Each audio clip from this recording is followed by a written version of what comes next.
communities? Have you been a part of communities? So I'm going to ask the organizer, Mohini, to open up the first poll that I have put together for all of you. And please do cast your choice in terms of whether you have been a part of communities or you want to be a part of communities. So there's a poll here, and I would like you to share your choice here.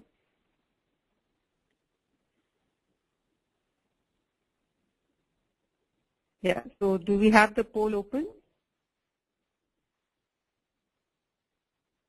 We've the poll open, and about 61% of the people have voted. They're still voting.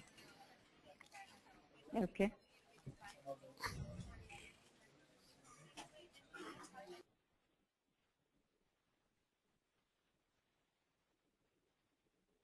So Mohini, you will sum up the poll results for me, right? Yeah, I would do that.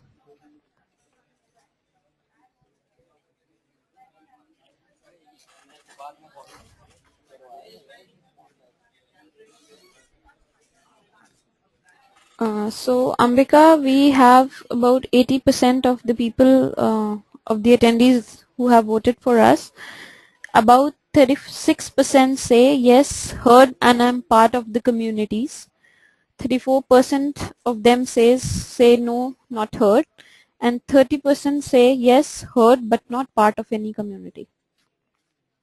Okay, that's wonderful.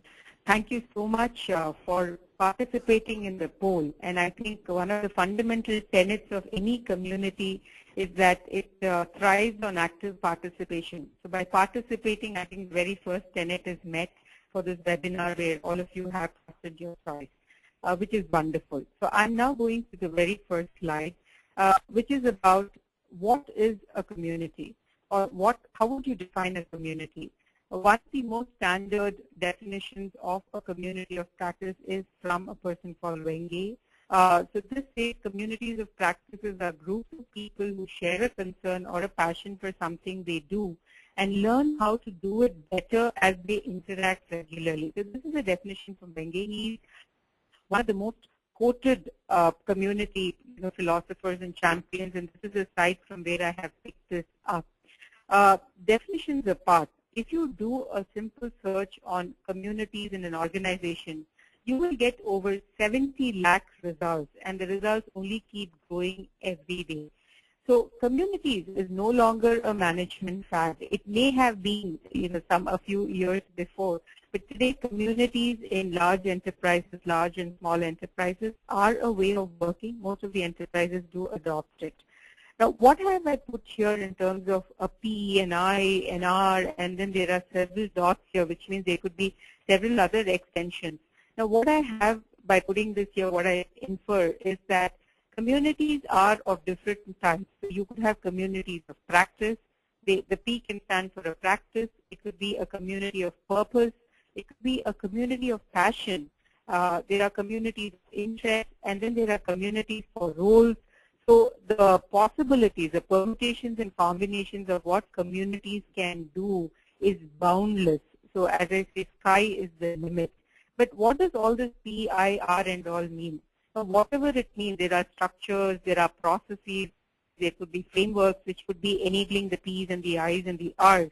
But net, the definition of a community stands, which is they are groups of people, people like you and me.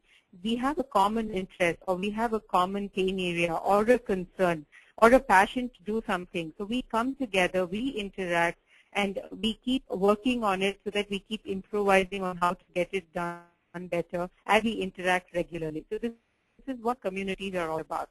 Okay, so we said communities are not a new thing. It's no longer a management fad. I also said that communities can have different kinds of permutations and combinations. So if we have all of this, then what is the challenge? Why are we talking about rejigging communities of